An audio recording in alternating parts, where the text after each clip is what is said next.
GPO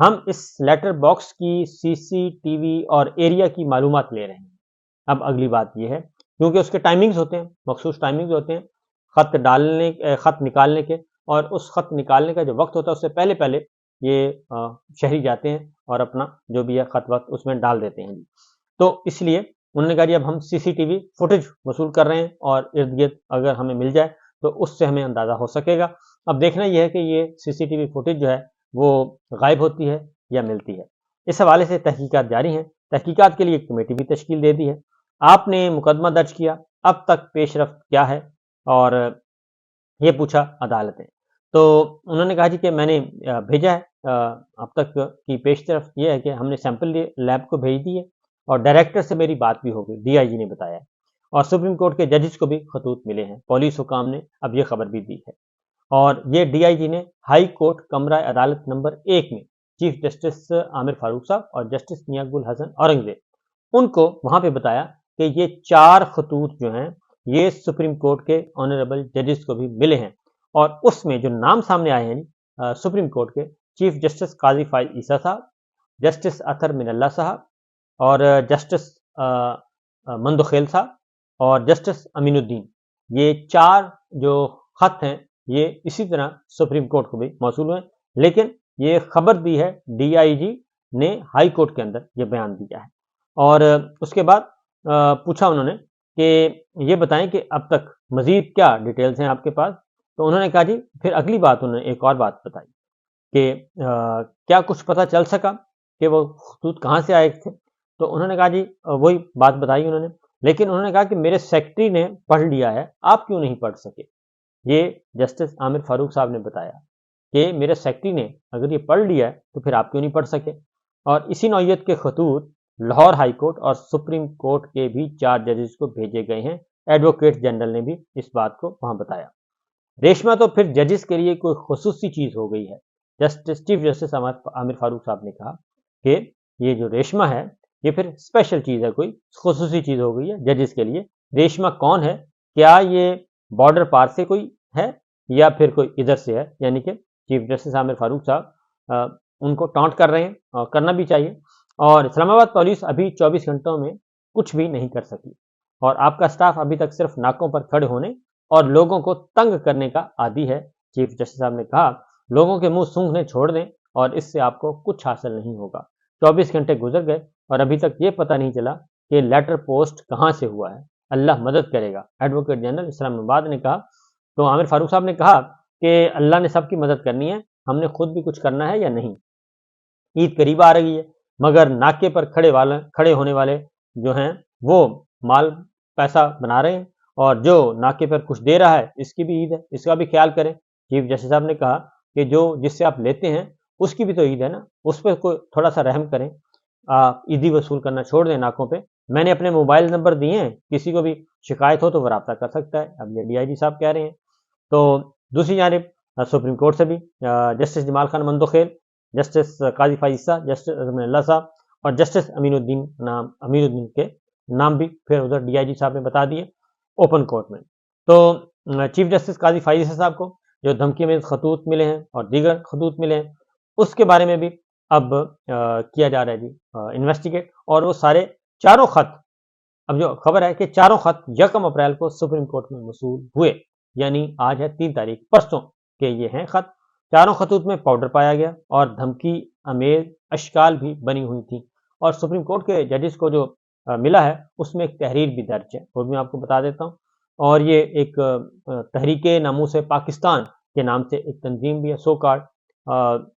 اس طرح کا۔ ہمیں بھی جب ARY اسلام آباد میں F7 میں ہمارے بھی ایک کریکر پھینکا گیا تھا اور ایک پمفلٹ بھی پھینکے گئے تھے، اور اس وقت کوئی نئی تنظیم جو تھی اس کا نام لکھا ہوا تھا۔ تو یہ ہوتا رہتا ہے جی۔ خطوط کو انسداد دہشت گردی ڈپارٹمنٹ کے حوالے کر دیا گیا ہے۔ اور پھر لاہور ہائی کورٹ سے جی مزید لاہور ہائی کورٹ میں آج خط ملے ہیں 2 ججز کے نام پہلے اور پھر 2 بعد میں۔ تو ٹوٹل جو ہیں اب تک جو خط مل چکے ہیں جسٹس عابد عزیز شیخ صاحب کو، جسٹس شجاعت علی خان اور جسٹس شاہد بلال حسن اور جسٹس عالیہ نیلم، اب ان کو خط ملے ہیں۔ اب جو سپریم کورٹ کے ججز ہیں جی میں ان کے بارے میں بتا دوں کہ جسٹس مندوخیل بھی بینچ کا حصہ ہیں جو سو موٹو نوٹس لیا ہوا ہے اس بینچ کا، اور جسٹس اطہر من اللہ صاحب بھی اس بینچ کا حصہ ہیں، چیف جسٹس قاضی فائز عیسیٰ صاحب بھی اس بینچ کو ہیڈ کر رہے ہیں۔ تو اس طریقے سے ان تمام ججز کو جن کا تعلق خط لکھنے سے ہے یا خط کا مقدمہ سننے سے ہے، ان ججز کو یہ خطوط کم از کم سپریم کورٹ اور اسلام آباد ہائی کورٹ کی حد تک موصول ہوئے ہیں۔ اب لاہور ہائی کورٹ کا کیوں موصول ہوئے ہیں یہ بھی آپ کو اندازہ لگایا جا سکتا ہے۔ اس کی ریزن ہے کہ آپ کو معلوم ہے کہ فارم 47 کے تحت ایک جعلی حکومت بنائی گئی ہے اور مینڈیٹ چوری کر کے، اور اس مینڈیٹ چوری کی بنیاد پہ یہ سارا کچھ کیا جا رہا ہے۔ تو اب الیکشن ٹریبیونل بنے ہوئے ہیں اور الیکشن ٹریبیونل نے فیصلے کرنے ہیں، تو ابھی یہ چیک کرنا پڑے گا کہ کیونکہ الیکشن ٹریبیونل الیکشن پیٹیشن آئیں گی، ہائی کورٹس میں آئیں گی چاروں میں، اور سپریم کورٹ میں بھی پہنچیں گے معاملات، تو اس میں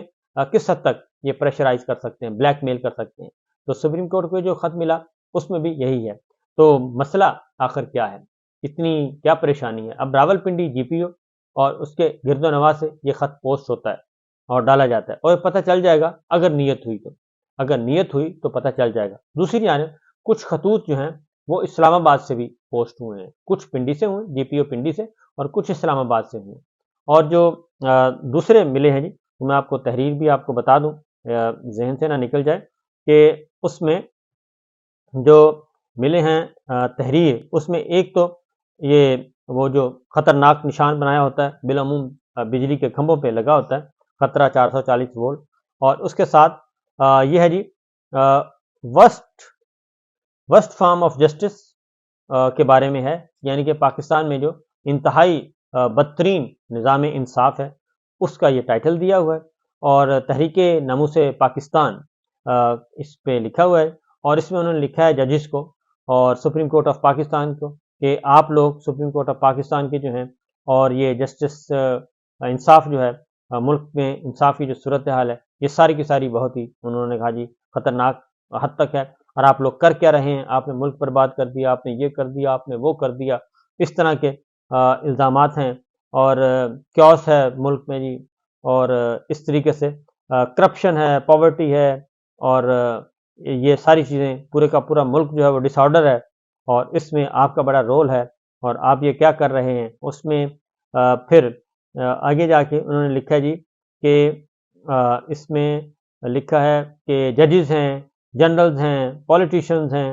اور ان کا ذکر کیا گیا ہے، اور بس یہیں تک روکا ہے، اور اس میں انہوں نے کہا کہ جناب یہ چیزیں ہو رہی ہیں، اور پھر پاکستان زندہ باد کا نعرہ بھی لگایا ہوا ہے۔ میرا نہیں خیال کہ جو اس طرح کام کرتا ہے وہ پاکستان کا کوئی وفادار ہے یا پاکستان کا لائل ہے۔ یہ پاکستانی اس طرح جو پاکستان سے محبت کرنے والے شہری، پرامن شہری، وہ یہ کام نہیں کرتے ہوتے۔ اس کے بعد جی یہ چیزیں ہیں، اور یہ سارا ہے، اور اینتھراکس کا بھی اس نے بالکل بتایا جی، اور انہوں نے کنفرم کیا اس تحریر میں۔ تو یہ چیز موصول ہوئی ہے، لیکن اس چیز کو سپریم کورٹ آف پاکستان نے چھپایا کیوں؟ یہ ہے اصل سوال، کیونکہ لاہور ہائی کورٹ نے بھی بتا دیا، اور اسلام آباد ہائی کورٹ نے فی الفور بتایا، اور یہ لفافے کھلنے میں پتہ چلا، اور اس میں دیکھتے ہیں کہ کیا ڈیولپمنٹ ہوتی ہے، لیکن صورتحال سنگین ہے، نارمل نہیں ہے، اور ججز کو اس لیے ڈرایا دھمکایا جا رہا ہے کہ آنے والے دنوں میں مزید مقدمات ہوں گے، اور عمران خان صاحب کو سزائیں سنائی گئیں، اور ان کو سزائیں دلوائی گئیں، اور کچھ کی سزائیں ختم کروائی گئیں۔ اصل معاملہ یہ ہے، اور ان سب کو مینج کیا جاتا رہا، دبایا جاتا رہا، دباؤ ڈالا جاتا رہا، یہ ساری کے ساری چیزیں ریکارڈ پر آ چکی ہیں۔ تو دیکھتے ہیں کیا ہوتا ہے۔ ایک سائفر کے بارے میں آپ کو جاتے جاتے بتا دوں کہ سائفر کا کیس جو ہے جی وہ بالکل ہو چکا ہے،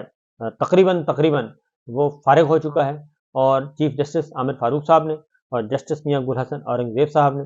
تعریف کی ہے سلمان صفدر صاحب کی، اور انہوں نے کہا ہے کہ آپ ہاتھی نکال چکے ہیں، ایک دم باقی ہے، اس کا بھی ذرا قضیہ کر دیں، کیونکہ کل ان کی جو سماعت ہے مختصر دلائل ان کے باقی ہیں، باقی انہوں نے اپنے آرگومنٹس مکمل کر لیے ہیں۔ سلمان صفدر صاحب نے، عمران خان اور شاہ محمود صاحب کے وکیل ہیں،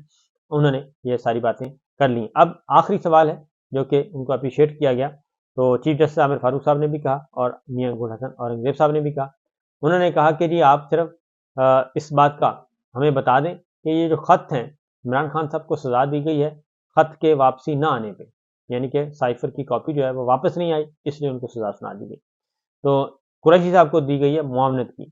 تو پتہ کر کے یہ بتائیں کہ 9 کاپیاں بھیجی گئی تھیں اور 9 میں سے اکثر کاپیاں واپس نہیں آئیں، ان میں سے ایک عمران خان صاحب کی تھی، اور یہ کیا وجہ ہے کہ